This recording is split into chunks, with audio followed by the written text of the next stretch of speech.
have to get back home to finish my own story now.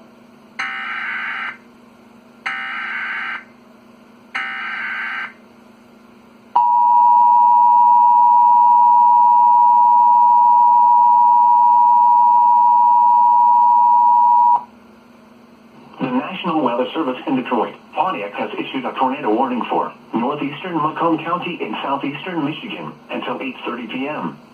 At 7:52 p.m., a severe thunderstorm capable of producing a tornado was located over Armada, or near Romeo, moving east at 20 miles per hour. Hazard, tornado.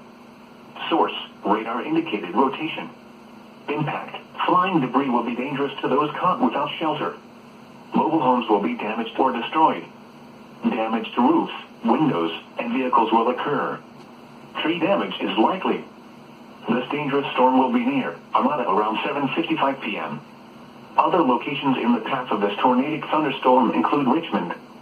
Repeating, a tornado warning has been issued until 8:30 p.m. for the following county: Macomb, Michigan.